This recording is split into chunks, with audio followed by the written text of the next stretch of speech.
for putting this bill before us for its second and third readings in this very first meeting of Parliament, sir, after the budget debate. Because, Mr. Speaker, you recall that in the budget debate of February the 1st, 2019, I lamented the fact that this bill was under order paper for 4 sittings over a period of 1 year, only to be removed on every occasion. And through you, Mr. Speaker, I asked the Honourable Minister of Tourism to insist, and the Attorney General, in the public interest of safeguarding tourism as the backbone of our economy, that this bill is taken through all 3 stages of debate in the Parliament.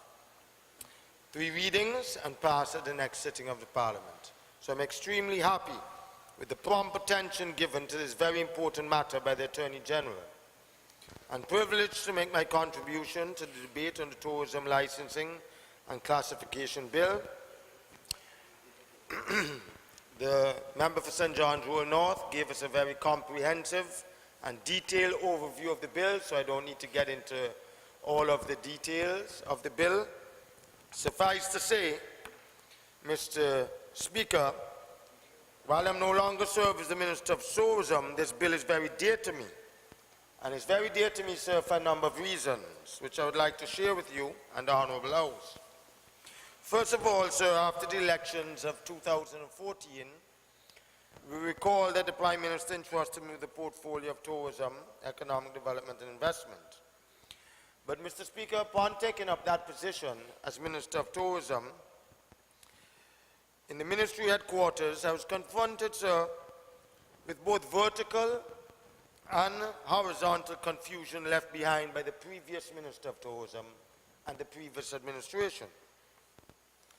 By extension, the former government, sir. This confusion was first obvious, sir, amongst all of the staff in the ministry. They were demotivated. They lacked guidance, which was due to an absence of any sectorial plan, any policy document that was prepared. None was there when I arrived as minister.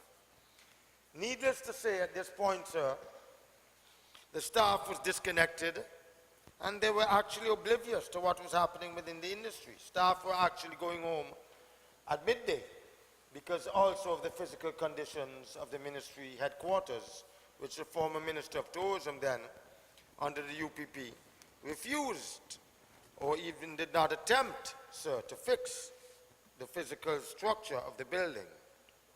So the entire tourism infrastructure was in a mess and a state of disrepair.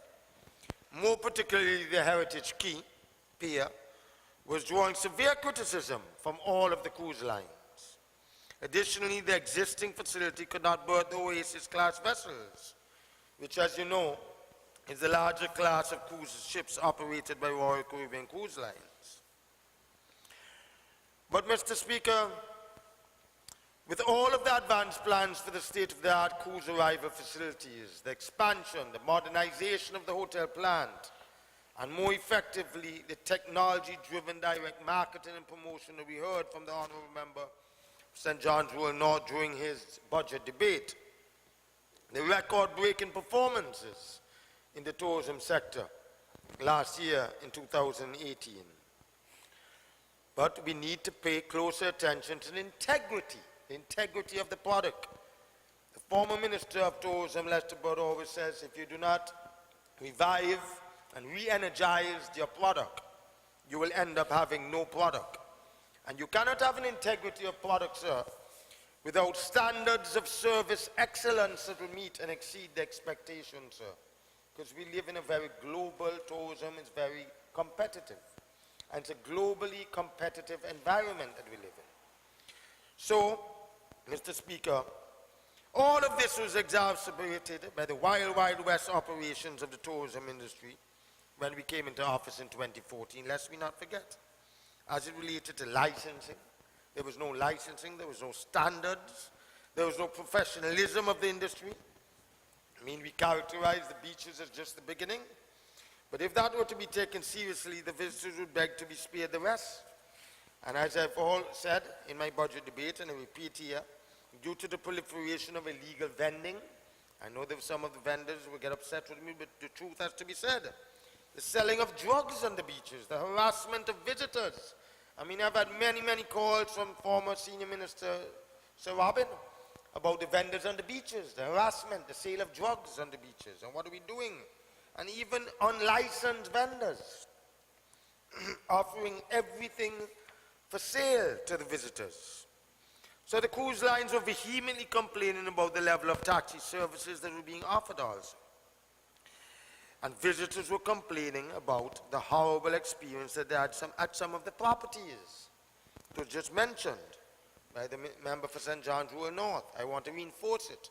The Rex Halcyon Cove, where you had cockroaches in the rooms, dilapidated. Cockroaches. Guests complained that you had cockroaches in the rooms. No repairs were made. The Royal Antigua under St. Nicholas, the crown jewel of our tourism industry, remained defunct, decrepit, run down.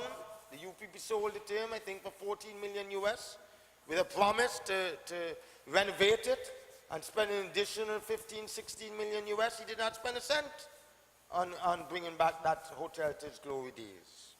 And thank God that we were able, under the Gaston administration, to negotiate with Sunwing and Stephen Hunter, and to convince Stephen Hunter and Sunwing to take over the Royal Antigua and to buy it from St. Nicholas. To the point that I want to make, Mr. Speaker, is that, and I think the Prime Minister made it recently I saw on the ABS television, is that we trail 12 Caribbean destinations in cruise passenger spending, which means that the improvement in both the product and the service standards will open up significant additional income earning opportunities. And I'll give you examples. Bahamas spent $405 and 80 cents per head for every single tourist that enters the Bahamas, cruise ship passengers. Jamaica, $244.50 per head. Cayman Islands, $224.50 US per head. The USVI, 184.70. Puerto Rico, 151.20. St. Kitts and Nevis, our neighbor, they bypassed us. I said so in the budget speech. Way bypassed us. $149.30 per head, the United States dollars. St. Martin, 143.20. Dominican Republic, 133.70. Honduras, 107. Aruba, $102. Turks and Caicos, $86.50. Belize, 86. And Antigua, Mr. Speaker, the spend in Antigua is right to the bottom at number 10, $77.70 US per head. And the question has to be asked, why? It can't just be for the duty-free shopping, or that St. Martin has electronics and televisions and iPhones and electronics. I mean, we have fairly good stores at Heritage Key. I know we have lost some of our anchor tenants from years ago, like Louis Vuitton and like Gucci. But we have good stores. We have Colombian Emeralds. We have Diamonds International. It's not just about shopping anymore. As the Prime Minister rightfully said on television, it's also about the services, the attractions, making tourists want to come here. And how could Antigua, the question has to be asked, how could Antigua, after 10 years of the UPP misrule, 10 years with 2 ministers of tourism. One, the minister, I think Harold Lovell was the first minister of tourism. And then Minister John McGinley. Nothing, absolutely nothing was done to improve the tourism plan, Mr. Speaker. To improve the physical infrastructure. They did some sweeping of the harbor. When we came to office, we had to settle with the company at 1.5 million United States dollars just for the sweeping of the harbor. They did no maintenance dredging in terms of dredging of the harbor. So, Mr. Speaker, I now want to put my little presentation into the historical context.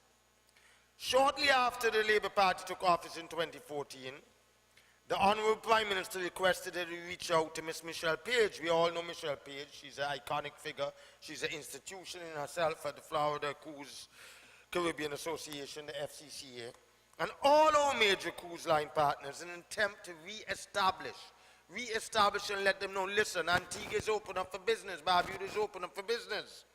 And these are critical relationships that had deteriorated under the former administration. And as a new incoming administration, we needed to articulate and quickly implement so that our people would stop perishing and once again start enjoying the benefits of an industry where we were once known as a trend and pace amongst our peers. We were the marquee destination. Heritage Key was the marquee destination in the early 1990s when it was built. Under Lester Bird, Sir Lester Brian Bird, under Minister Malvin Joseph, under Sir Rodney Williams, our Governor General, under all of those ministers of tourism. And then what happened? We suddenly declined, and nobody paid attention to what was going on down there. And St. Kitts bypassed us, St. Lucia bypassed us, St. Martin bypassed us. And I remember I was accompanied by the former Minister of Tourism, the Honourable Malvin Joseph, the member for St. Mary's North. And to our dismay, and he's here, he can confirm it, the Honourable Malvin Joseph, we were told by some of our main cruise line partners, and I hear the opposition saying that this is not so, but we were told in those meetings that I was the first tourism minister accompanied by Minister Joseph to visit them in nearly 10 years. Isn't that true, Minister? And their feedback to us was that Antigua and Barbuda had fallen behind and was not taking the cruise industry seriously. Michelle Page said so to us. Norwegian Cruise Lines, Carnival, RCL, all of them said a key complaint was that it was a free-for-all situation, with bona fide and unregistered taxi drivers bombarding cruise guests when they arrived in the city of St. John's. And I stress that unregistered and non-bona fide, not the ones that are bona fide taxi drivers. The constant harassment and solicitation of guests by unlicensed vendors and taxi drivers are contributing to a drastic drop in onshore spending. And our cruise guests had simply resorted to returning to the ships prematurely, not going into the shops, not taking the tours, not going to the taxi drivers, because you have the taxi drivers right in front of their face, right in front of the fence at Heritage Key. There's no proper dispatch area for them. The same thing pertains down at Neva Street Pier. And as a result of this aggressive behavior, Mr. Speaker, we got terrible feedback, write-ups. And these write-ups were from the guests themselves that come onto ships. And this, as can be expected, significantly curtailed the level of economic activity in our local shops and restaurants. So the issue of unauthorizing vending or solicitation also affected the entire industry. One only had to look at some of the reviews on Facebook and other social media sites, and you saw all of the complaints. Everything was out of control because the Ministry of Tourism was moribund in executing its mandate to the country to manage, direct, and control the tourism industry. It was leaderless. And when you don't have a proper leader or a good or strong leader, the staff become demotivated. So it was actually chaos that existed within the tourism industry. And everything was out of control on many of our beaches, with similar complaints, not only from the cruise ship passengers, but from stay-over visitors and local hoteliers. I had called, many calls from Butchroad management that they've taken over the entire Dickerson Bay, that his guests cannot even get to use the beach chairs. The harassment, we had to send police down there. Also up at Long Bay, we had constant complaints from Mr. Rob Barrett that they have drugs selling, that they put up these little thatch huts on the beach without any permission from DCA. We had to get Mr. Barrett actually built.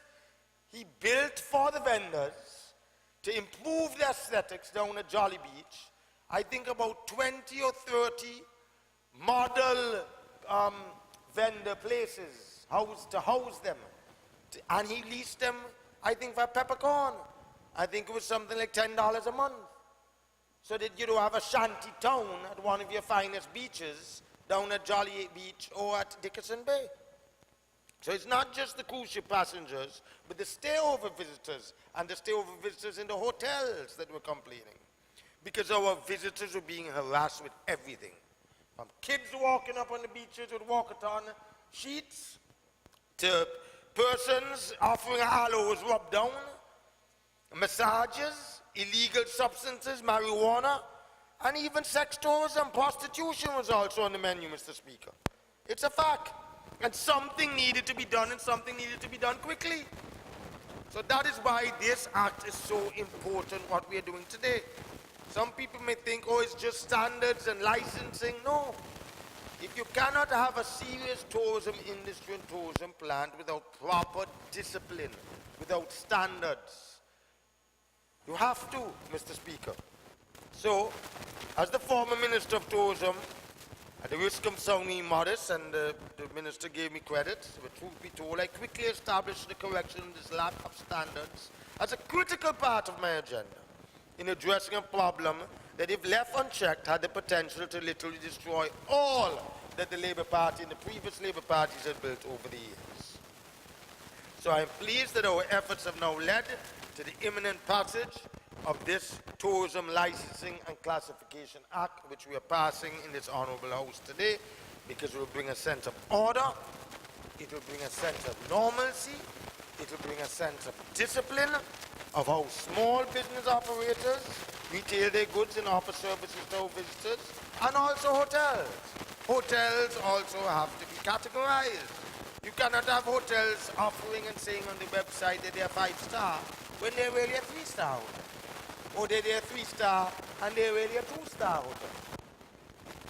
So we have to professionalize that the Antigua and Barbuda tourism industry to transform this country's tourism product to a level that can compete with any destination worldwide. The second objective is to have a standardized listing. And this standardized listing allows intermediaries to have a reference that they can use when preparing the marketing, your marketing people, your marketing arm, Mr. Minister, your tourism authority, your overseas offices, the promotional catalogues, all of the magazines.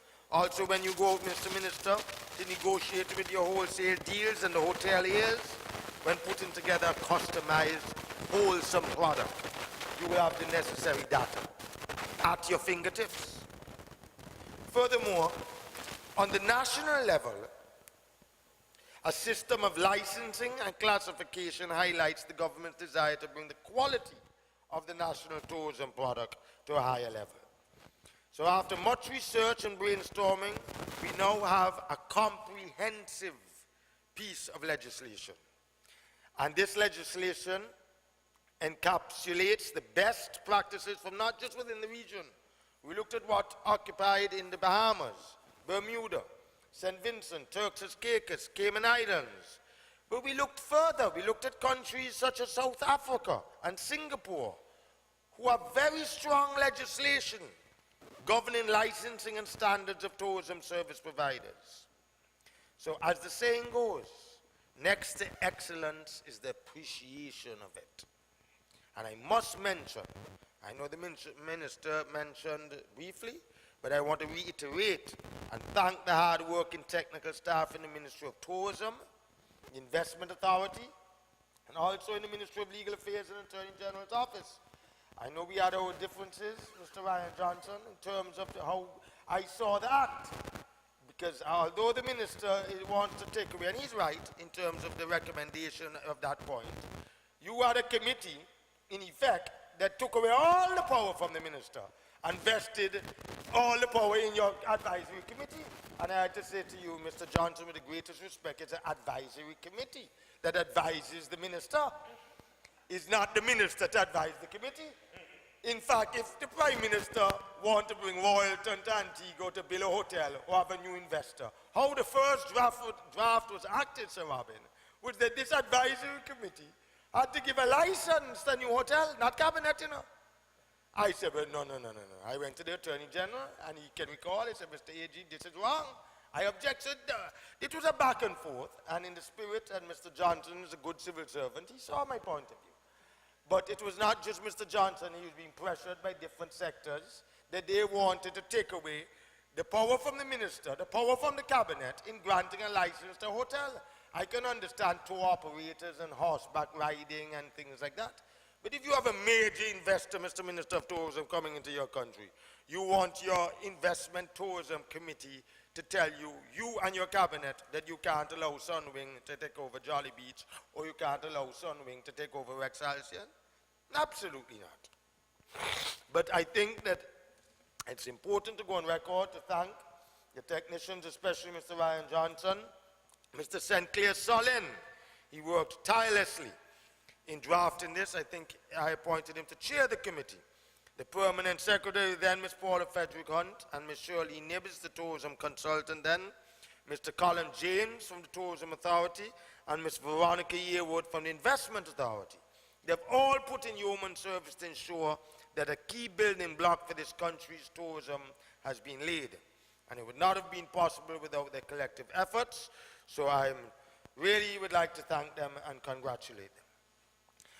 As the former Minister of Tourism, Mr. Speaker, I'm truly honored to have nurtured the passage of this bill during its incubation stages, and now truly delighted to stand here today. Finally, Mr. Minister, because I know that you realize how important it is. I know your itinerary is busy and you have to travel, but do not allow the Attorney General to continue taking off your important bills off the order paper.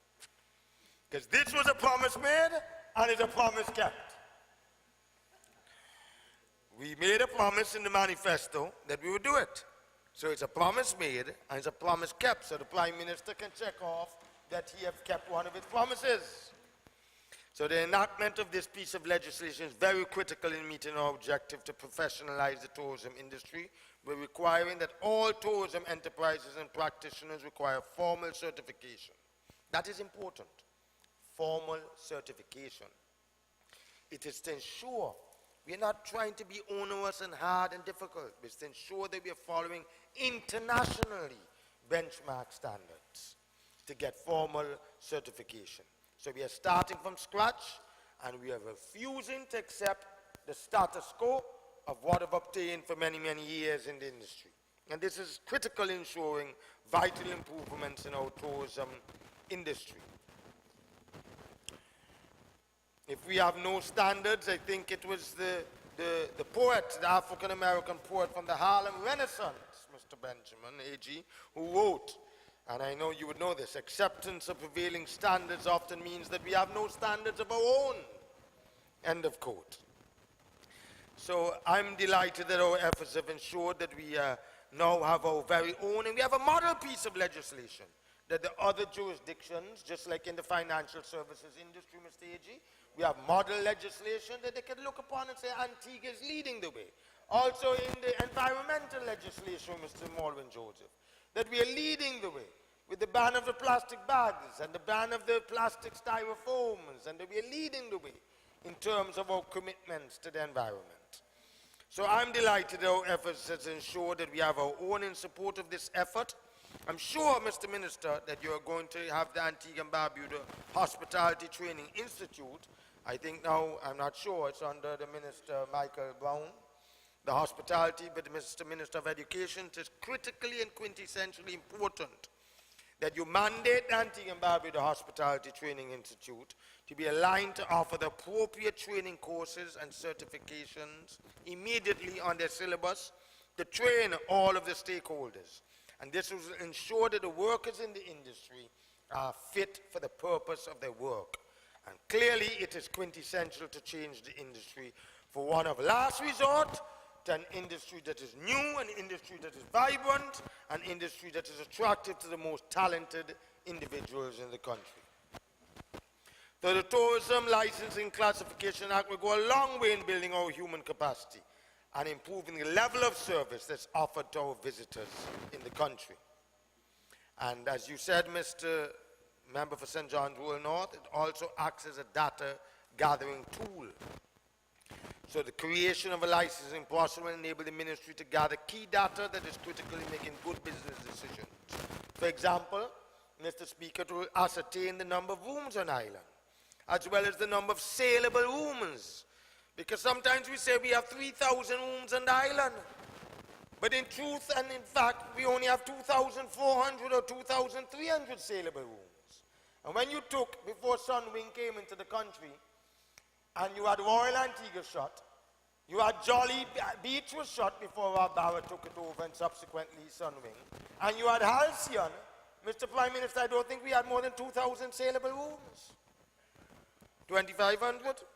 This information now will eliminate the discordance between occupancy and real occupancy. Moreover, this information will better guide and enable information-driven decisions by the Minister, his team of technicians, and the Cabinet. And this means that we will now provide valuable and critical information to potential investors who want to come into the country in real time and have the stats at the tip of your fingertips. We can now highlight moving trends which will enable the Ministry of Tourism to anticipate and be prepared and not just react to changes in the market. And the data gathered will provide baseline information to allow for the assessing of grants, although those are not much now, Mr. Weston, but still, the little that we get from the donor agencies. And there are many agencies that will stand ready to assist our small entrepreneurial tourism businesses as long as they can present the appropriate business cases. And I'm happy that the Prime Minister have now decided to capitalize and to make good on his promise for the Entrepreneurial Development Fund. I read that he's going to capitalize to the tune of $17 million. And that is excellent. That should be applauded. 25. Okay, but the news reported last evening 17 million. $25 million. And each applicant, sir, I stand corrected, can borrow up to $100,000 EC dollars, right? So, Mr. Minister of Tourism, you should have a forum and invite all of the young entrepreneurs that want to go into small businesses, go into attractions, and let them go to the Caribbean Union Bank, but it's the CUB, or I'm not sure, the Antigua Development Bank, where the funds are placed with their business plan. And the bank, I understand, is mandated to assist them in preparing these business plans. They will have to first go to the Antigua and Barbuda Investment Authority. They prepare their business plan. But I heard the Prime Minister said that the CUB will also assist with business plans, but it cannot exceed 1% of the value of the $100,000 business. That's what it was reported. 1% in terms of their business plan. So if it's $100,000, that's nothing, that's $1,000, but that's minimal. ABI. It also, Mr. Minister, this act creates some new employment opportunities. No longer will service providers hide behind of mediocrity. This act will enable the ministry to hold all tourism service providers accountable to deliver an acceptable standard of service that is equal to or better than international acceptable standards. And let me tell you something. If you look, Mr. Minister, you have to employ 12 tourism inspectors, and you have a whole unit that you're going to. So there's a lot of employment, but I hope, Mr. Minister, you're going to share the employment. I hope all the employment not just going to St. John's Wood North. Because when I was Minister of Tourism and we had the lifeguards and beach protection, the Attorney General would be the first to call me and say, I want 4 of them. And I shared with my colleagues. So please. Oh, you got one. Well, you at least got one, so I hope I can get one of the inspectors. But the Prime Minister didn't get any. The Prime Minister don't need any. The Prime Minister have lovely barbecue in Woods. In this regard, approximately 12 tourism inspectors were recruited and trained to check and audit. There's a young guy I think we employed, Mr. Minister, you must know him. I know he's been liaison with your permanent secretary, Mr. Apoy Robinson. And I want to congratulate him. He's doing a very good job. He has a bachelor's degree and a master's degree. And I think his bachelor's is in environmental safety. So he goes out to the hotels and prepare monthly reports. I assume that he's still doing those monthly reports for you. And checking to make sure that the hotels have their fire hazards, because it's not just the small operators, but the big operators too. The hotels have to make sure that they're compliant, that their kitchens are cleanly, that the restaurants, that we don't have a recurrence of what happened at Delightful, that they're hygienic. I mean, I know that the CBH goes out and the Ministry of Health is mandated, but also in the Ministry of Tourism, you have to ensure that the rooms and the facilities and the safety of the tourists and the safety of the guests are maintained. So I'm sure that you will have a unit under this act that will allow you to employ additional inspectors to check and audit our service providers to ensure that the industry practitioners are delivering the required level of service. and that the plant and machinery that are utilized for delivery of service are an acceptable level. Because if, for example, some of the plants and air conditioners are not working in the rooms, then you have to do something about it. That's what we are setting up this bill for. That unit will then have to write to the hotel and say, listen, your air conditioning units are not working, your fire sprinkler system is not working, your kitchen is not in a good, acceptable, hygienic state. You need to repair it, or you need to replace new equipment, you know, things like that. Even furnishings in the rooms, you know. So, for example, these are some of the services to be monitored by the inspectors. You spoke, Mr. Minister, about the horseback riding tours, and you're right. It will be required to meet certain standards. I mean, when I'm driving every single morning, when I'm driving from my home, you have about 40 horses with one person leading the 40 horses, and all of them in the middle of the road, and they all, nobody is at the middle, or you have about 40 tourists. I don't even know if the horses are insured, or if they have public liability, or anything, Mr. Salin.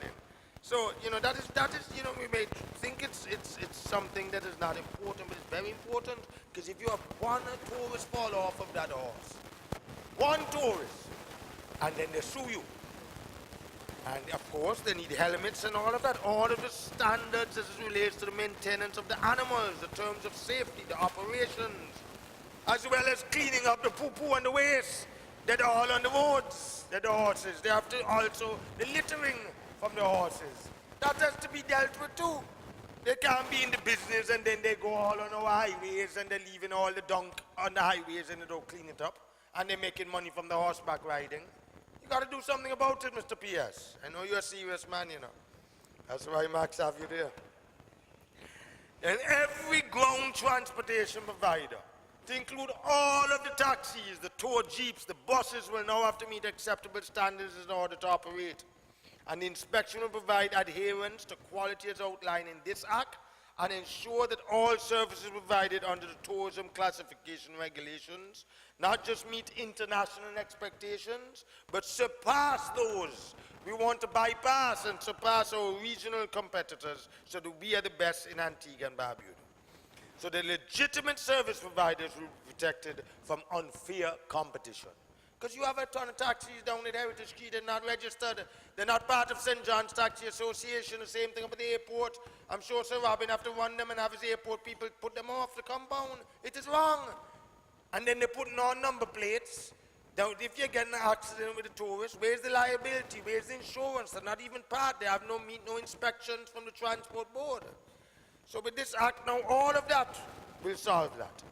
And a key problem encountered by legitimate tourist service providers is the issue of unfair competition. I mean, just go down to Heritage Quay. Go down to Heritage Quay, especially on a Thursday, on the cruise ship day, when all the cruise ships, and see the problem firsthand for yourself. Don't believe me. It has caused immeasurable damage to our tourism industry, and they're cussing each other. And they can get vexed with me as much as they like, because I go in the corner and I sit with them. And I cuss with them too and tell them that they can't be cursing like that down there. It sounds bad. So I cuss them too, Mr. Minister. Don't be afraid of them. Confront them. It is wrong. They're bombarding the tourists as soon as they come off the ships. So if the tourists want to go and walk around, go to see St. John's Cathedral and want to walk around St. John's, no. As soon as they come off the ship, they're right there in their face. And all that will be solved with the new taxi dispatching and the new agreement that we have with global ports in terms of the infrastructure and so forth, in terms of building proper and adequate taxi dispensation units. Because it cannot continue having unsuitable persons. They have no training. They have no knowledge of the industry, offering to provide services to visitors as well as locals. It will also, this Act, it will eliminate persons coming to the island, because it's not just locals. You have expats that come to the island to provide services to tourism industry, and this occurs in English Harbour and Dockyard every sailing week. Every sailing week, and when you have the December boat show, they come and they set up shop. They don't pay no ABST, they're not registered in Inland Revenue, and all of a sudden, Mr. Speaker, they're providing provisioning food and wine and alcohol to the boats and the yachts out the dockyard. How can that be right? competing against established businesses that are paying taxes, paying property tax, employing locals, and you have these people that come in for 1 month during December or during sailing week, and they set up shop, and they're not licensed, and they're selling liquor and selling food and provisions to the yachts. So persons offering inferior tours to visitors as a hustle without being licensed, and usually with no insurance or guarantee of quality, and persons offering unauthorized taxi services, many don't even know the entire island. They can't even tell the tourists, well, this is Devil's Bridge, or this is Shirley Ice, or this is Dockyard. And they're taking up tourists and carrying them on tours. It's outrageous. So level playing field against new technology services such as Uber and Airbnb. And I remember when we signed the agreement with Airbnb, we said, we have to sign it, we can't beat them, but we will make sure that the new technology service companies that are expanding to our country are regulated and they pay their fair share. And the Act will seek to minimize the effects of these web-based services by making it mandatory to obtain licenses to operate scheduled tourism enterprises. And this issue, Mr. Speaker, is not only critical to other local tourism service providers, but to the country and the government's effort at revenue collection. Revenue collection and assurance. Because at the moment, the government does not consider the ride-hailing app Uber as an asset to the country. It will displace all our taxi drivers. Maybe one day we'll be forced on the global trade or the WTO. They may take us and say it's unfair competition. But for the time being, and for the foreseeable future, we are going to protect our local taxi drivers.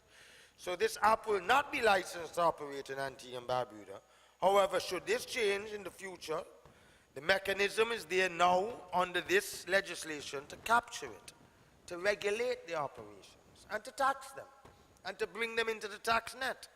So the ministry must be in a position to guarantee that all visitors that they can expect an acceptable standard of service once they decide to invest in Antigua and Barbuda into a vacation.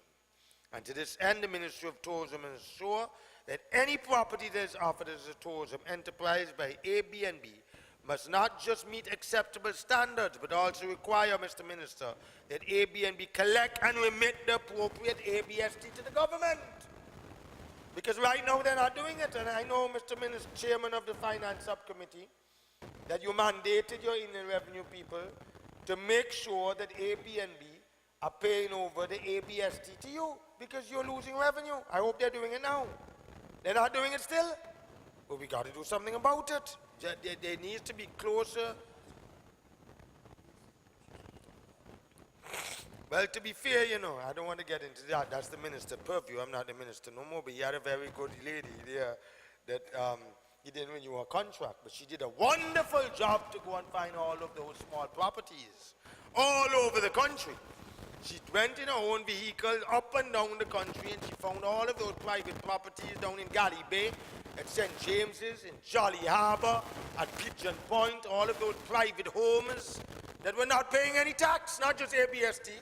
Some of these homes were renting out for 5,000, 7,000 US a week and not paying any revenue to the government. And they were not registered. They were not under the radar. And there was a lovely lady there in charge of all of these small properties, but the minister, in his good judgment, did not renew her contract. And she did an excellent job. So, Mr. Minister, I'm asking you through the speaker to please reconsider. Ms. Dulcie Luby, she did an excellent job while she was there in the ministry. She may not be a supporter of the government, but it doesn't matter. Still, she did a great job. She brought in revenue. We need the revenue. The minister needs the revenue. Anyway, that's a decision for you, but I'm sure you will liaison with the Ministry of Finance to make sure that we collect the revenue from these properties that are registered under Airbnb. They're selling on the internet, some of them 5,000-7,000 US a night, and the Treasury is getting no money. Also, this act, whereas the government provides generous incentives and concessions, and Mr. Yearwood is always on that we're giving away the whole country, we're giving away too much tax holidays. Well, it's even more critical now to collect the taxes that are due to government from the operations of these tourism operations. So all private villas and homes that are operated as tourism enterprises will need a license to do so. So in other words, you can't build homes at Galley Bay or Pigeon Point or Jolly Harbour, St. James, rent out those homes and not have a license to rent those homes because they will be classified under the Tourism and Business Licensing Act. So this licensing regime in turn will provide valuable information to the tax authority and Inland Revenue. It will also lend support to other legislation, like the established Tourism and Business Special Incentives Act will be tied into the Transport Board in terms of the standards and also the consumer and the standards, the Bureau of Standards. So no longer will some non-performing developers get away with any shenanigans. This act, for example, will provide a mechanism to measure. When you give concessions, Mr. Yearwood, you're always speaking and you give away too much concessions to the hotels. But when those concessions were requested, nobody in the Ministry of Public Works or the Investment Authority is looking at those concessions and saying, well, you applied to build a 150-room hotel. Did you build a 150-room hotel? I remember under the old days, under Lester Bird and Hugh Marshall and McCaid and Hakeem Akbar and B.T. Lewis of Public Works. You apply, you have your plan. You have to go to the Minister Joseph as the Minister of Tourism or Sir Rodney Williams. They take the circulation note to Cabinet. Yes, you get your concessions. We want to incentivize the industry and give you a concession so we're competitive. But we want to make sure there's not an abuse, Mr. Weston, of those concessions. Because let me tell you, you have no idea the massive abuse. Because some of them are getting the concessions and they're selling some of the building materials. They apply for 500 tree and steel and 800 windows. And they're signing them off, sir. Not under your watch, but it was happening up to a year ago. And they sign it, and then when they sign it, neither the Investment Authority, sir, or the Minister, the Ministry of Public Works, check it to see. Well, do you really need 500 windows for this hotel? Or do you only need 50? And when you bring in the 50, you want a line through it, and Customs have a copy in the old days, Public Works have a copy, and the Ministry of Tourism have a copy. So you cannot duplicate the list and then go and bring the same things over again for your friend and for your family. Because I know an instance where steel was being brought in. Steel was being brought in under the Tourism and Business Incentives Act. Cabinet gave a decision. The list was vetted by Public Works, and the steel is ended up being sold on the open market in Antigua and Barbuda for other projects. That can't be right. Absolutely crazy. So if a developer now say he was given concessions to build a 20-room hotel in a fixed time period and then later decided to only build a 10-room hotel, then this will be discovered at the time of seeking a license, Mr. Minister, and that's why this is so important, that they have to be licensed. So when they come before your ministry to seek that license, you will then liaison with the Ministry of Public Works, the Investment Authority, and make sure that what they applied for and the concession that they got, that is what they are being given. So while the Investment Authority is responsible for granting of the concessions and monitoring under the Act, the Tourism Licensing and Classification Act will further assist. It will further assist all of the other legislations. And that is good, because without that, you will not be able to monitor and make sure, Mr. Speaker, that you are getting value for money. And you want to police the legislation. And as I said, a classic example of this is the Rex Halcyon Resort, who as part of the lease agreement should have been making upgrades for the property year after year. And for over 25 or 30 years, the Rex Halcyon Resort made no improvements.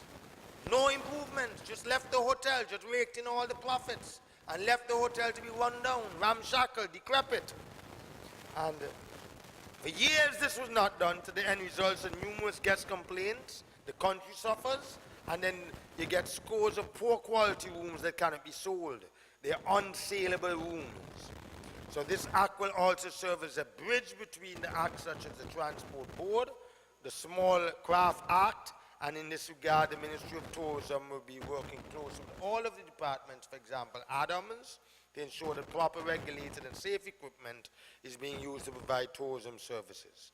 So we will bring this entire free-for-all to an end. And I'm happy that this free-for-all mentality in this country in operating, as you said, jet skis is banned in other countries. I'm not saying that we should ban it here, but other watercraft and end to ensure safety and security of visitors, that the jet skis and all of the water operators must have public liability insurance, workman's compensation for even the workers that operate them. and public liability insurance for the visitors that use them. So the licensing of small crafts, I know, is the responsibility of Adams under the legislation, but the Ministry of Tourism will work closely with Adams to ensure that small crafts and their operators are held to the industry standards. Similarly, most, if not all, vehicles that are used for ground transportation fall under the regulations of the Transport Board. And in this regard, the Ministry of Tourism will work with the Transport Board to ensure that ground transportation and their operators also meet acceptable standards of operation. And any other acts that is appropriate will also be supported as the industry evolves and needs arise. So this act, in concluding, Mr. Speaker, it builds confidence. It builds credibility. It builds credibility and confidence with all of our stakeholder partners, with the taxi drivers, with the vendors, with the shop owners, with the hoteliers, with the cruise ship lines, with the FCCA, and finally, we return to where we started this discourse. It is now critical, sir, that we show to the entire world that we are listening to industry stakeholders, because Michelle Page have been pushing and writing now for over 4 or 5 years. When are we going to pass this legislation? She came down to the multipurpose center and she made a big deal and trying to embarrass our prime minister there. That we have no standards in this country, we have no licensing in this country. There's a free-for-all. And she went on a rampage. You know Michelle Page. She doesn't pull no punches. So it is critical, Mr. Speaker, that we show that we are listening to all of the stakeholders, both in Antigua and abroad. Our stakeholders, such as the Antigua and Barbuda Hotel Tours Association, the FCCA, our international tour operators, who have over the years been complaining about so many different customer service issues and operational issues and logistics emanating from the lack of regulation governing service providers on island.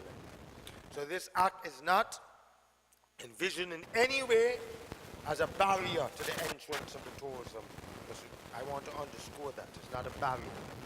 The act, and Mr. Solin would confirm, and the technicians in the Ministry of Tourism, it is designed to bring all areas of the product to internationally acceptable standard. So this new legislation will allow the Ministry of Tourism finally to get a handle on the issue and to aggressively and quickly address such complaints in an efficient manner. It will set the framework for a new day in our service delivery in this country. So we will now be seen in an entirely new light by all our stakeholders. And in that way, we'll ditch the sad reputation of the talkers of the old that Antigua is a carefree society, that is a free-for-all, but we are proactive doers. We are government that get things done. We listen. We make decisions, we implement actions that will bound to the growth and the sustainability of the tourism industry. So, Mr. Speaker, I just want to say we have worked hard to bring about drafting this critical piece of legislation, and it will indeed revolutionize the way tourism operators ply their trade in this country of Antigua and Barbuda. It will significantly reshape the face of tourism, and our product will be greatly improved for one and all to enjoy. So it gives me great pleasure, sir, this afternoon to support wholeheartedly this bill to this honorable House for debate. Thank you very much, sir. Thank you.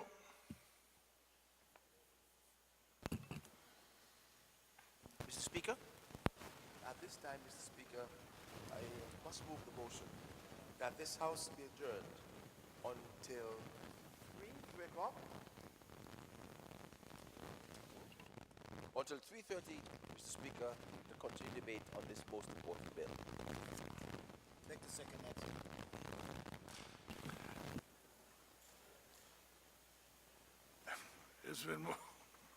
It's been moved and seconded that this honorable House be adjourned until 3:30 p.m. Those in favor say aye.